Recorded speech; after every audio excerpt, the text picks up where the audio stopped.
जस Karan Singh Aujla also known as Karan Aujla ने वो सब कुछ अचीव कर लिया है।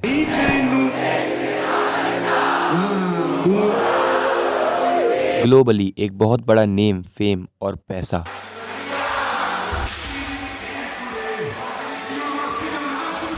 जिनके गानों के लोग दीवाने हैं।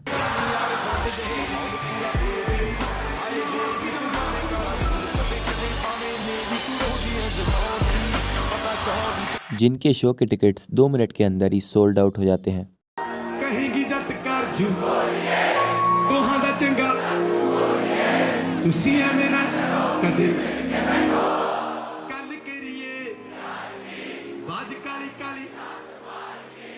करण औजला, जिनका रियल नेम है जस करण सिंह औजला। इनका जन्म 18 जनवरी 1997 में हुआ था एंड इसका मतलब है कि आज करण औजला 2025 में 27 साल के हो चुके हैं एंड इन्होंने अपनी 27 की एज में वो सब कुछ कॉन्करर कर लिया है जिसके लोग ड्रीम्स देखते हैं। एग्जाम्पल महंगी गाड़ियाँ, बड़े बंगले और एक्सपेंसिव ज्वेलरीज एंड एक खुद का प्राइवेट जेट भी करण औजला आज के टाइम पर ओन करते हैं। बट करण औजला की सक्सेस के पीछे का हार्ड वर्क और स्ट्रगल दिखता कैसा है। So according to some media articles, Karan Aujla के चंडीगढ़ वाले शो को 25,000 से ज्यादा लोगों ने अटेंड किया था। गुरुग्राम, मुंबई, जयपुर, चंडीगढ़ और हैदराबाद, इन सभी शहरों में करण के शोज ऑलमोस्ट सोल्ड आउट रहते थे एंड करण औजला के कॉन्सर्ट को अटेंड करने से भी ज्यादा मुश्किल था उनके कॉन्सर्ट्स की टिकट मिलना एंड करण औजला के टिकट प्राइसेस दिलजीत दोसांझ और कोल्ड प्ले को भी बीट कर देते थे। करण औजला 2024 के मोस्ट स्ट्रीम्ड इंडियन आर्टिस्ट हैं with over 17 million monthly Spotify listeners के साथ। बट द क्वेश्चन इज, करण औजला ने ये सब कुछ अचीव कैसे किया? क्या उनकी बैक स्टोरी थी और क्या क्या उनके स्ट्रगल्स थे जिससे वो आज इस मुकाम पर हैं? जानेंगे इस वीडियो के अंदर। लेकिन उससे पहले वीडियो को लाइक करके रेड कलर का सब्सक्राइब बटन दबा देना। सो करण औजला पंजाब के जिले लुधियाना के एक छोटे से गांव गुराला से बिलोंग करते हैं। जब करण औजला सिर्फ 9 साल के थे तो उन्होंने अपने पिता बलविंदर सिंह औजला को एक बाइक एक्सीडेंट में खो दिया था और इसके बाद जब वो 14 साल के हुए तब उनकी माँ राजिंदर कौर भी उन्हें इस दुनिया से छोड़कर चली गई। जिसके बाद करण औजला को उनकी बहनों और उनके अंकल ने पाला। करण औजला को गाने लिखने का शौक बड़ी छोटी उम्र से था। मानो गाना लिखना उनके लिए एक थेरेपी जैसा था और अपने इसी शौक की वजह से करण जगरातों और शादियों में गाना गाकर परफॉर्म करते थे और इसी तरह वो एक दिन एक शादी में परफॉर्म कर रहे थे और तभी उन पर उस शादी में आए हुए उस टाइम के मशहूर सिंगर जस्सी गिल की नजर पड़ी। जिसके बाद जस्सी गिल ने करण को अपने एक सॉन्ग रेंज के लिरिक्स लिखने का ऑफर दिया एंड वो सॉन्ग उस टाइम पर काफी बड़ा हिट हुआ था। एंड इन सब चीजों के बाद करण औजला कनाडा शिफ्ट हो गए थे एंड करण औजला कनाडा में एक पार्ट टाइम जॉब करते थे। बेसिकली वो as a worker warehouses में सामान को इधर से उधर शिफ्ट करते थे एंड फ्री टाइम में वो अपने गाने लिखते थे और उनके गानों की लिरिक्स भी काफी अच्छी होती थी क्योंकि वो इन लिरिक्स में अपनी इमोशंस लिखते थे और अच्छे अच्छे सॉन्ग लिरिक्स लिखकर वो उन्हें बड़े बड़े सिंगर्स को बेच देते थे।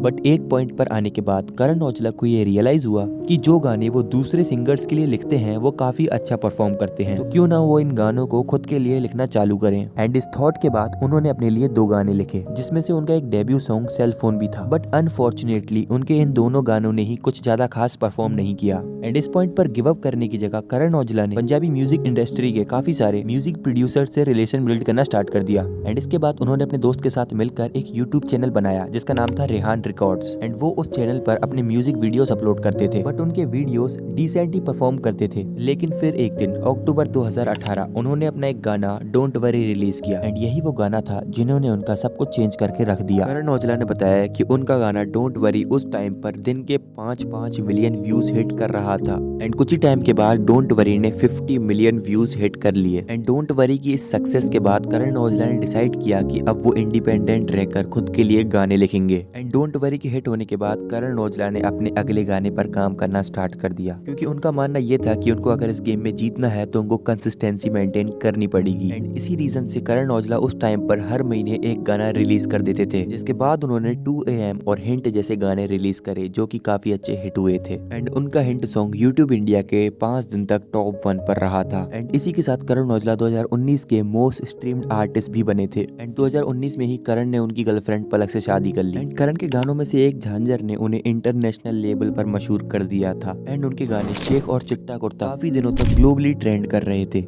एंड करण औजला ने दिलजीत दोसांझ के लिए उनका मोस्ट फेमस सॉन्ग गोट भी लिखा था। एंड करण औजला ने कपिल शर्मा शो में आकर एक बार ये भी बताया था कि उन्होंने गोट सॉन्ग की लिरिक्स सिर्फ 20 मिनट के अंदर लिख दी थी। 2020 के एंड तक उन्होंने बोहेमिया जैसे आर्टिस्ट के साथ कोलैब किया। 2021 में उन्होंने अपना डेब्यू एल्बम रिलीज किया जो कि ग्लोबल चार्ट में भी शामिल हुआ था और जिसके बाद करण औजला एक जाने माने आर्टिस्ट बन चुके थे।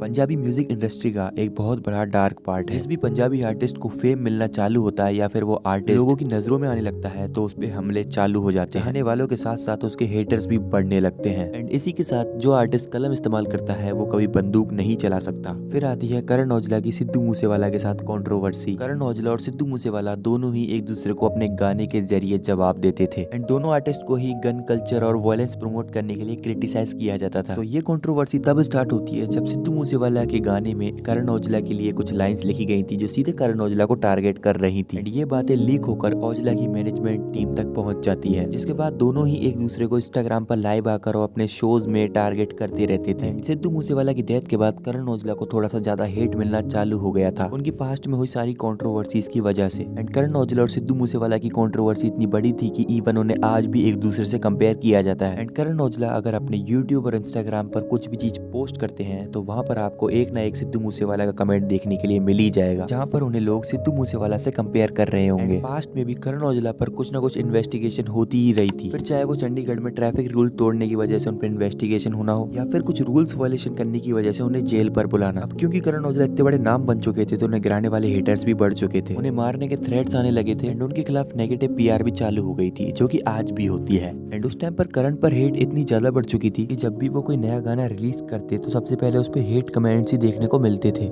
एंड उस टाइम पर लोग कहने लगे थे कि करण का करियर अब खत्म हो चुका है and Karan Aujla is done now. And Karan के हेटर्स उस टाइम इतने ज्यादा बढ़ चुके थे कि उन्हें वो उनके कॉन्सर्ट में उनके गाने तक भी नहीं गाने देते थे। लेकिन इसके बाद भी करण ने back to back hit songs दिए थे। लेकिन जिसके बाद करण औजला ने एक सॉन्ग रिलीज किया जिसका नाम था वे अहेड। इसके बाद से उनका पूरा गेम ही चेंज हो गया। आर्टिस्ट उनकी लिरिक्स की तारीफ करने लगे और ये बोलने लगी कि करण औजला से अच्छी लिरिक्स कोई लिख ही नहीं सकता। एंड इसके बाद तो जैसे करण औजला को पता चल चुका था कि कौन से गाने उनके चलने वाले हैं एंड कौन से नहीं, उन्हें ये भी पता चल चुका था कि उनके फैंस को कौन से गाने सुनना उनके सबसे ज्यादा पसंद है। जिसके बाद करण औजला ने बैक टू बैक हिट गाने दिए। करण औजला के सामने मुश्किलें तो काफी सारी आई थी जैसे कि उन्हें हेट मिलना एंड उनके कॉन्सर्ट में उन्हें उन्हीं के गाने ना गाने देना एंड उनके कनाडा जाने के बाद भी उनका इतना बड़ा आर्टिस्ट बनना जो कि अपना नाम ग्लोबली कमा ले एंड इतने बड़े बड़े बंगले, इतनी महंगी गाड़ियां और करोड़ों की ज्वेलरीज रखना, ये सब कुछ एक ड्रीम से कम नहीं है। एंड करण औजला ये कहते भी रहते हैं कि it was all a dream.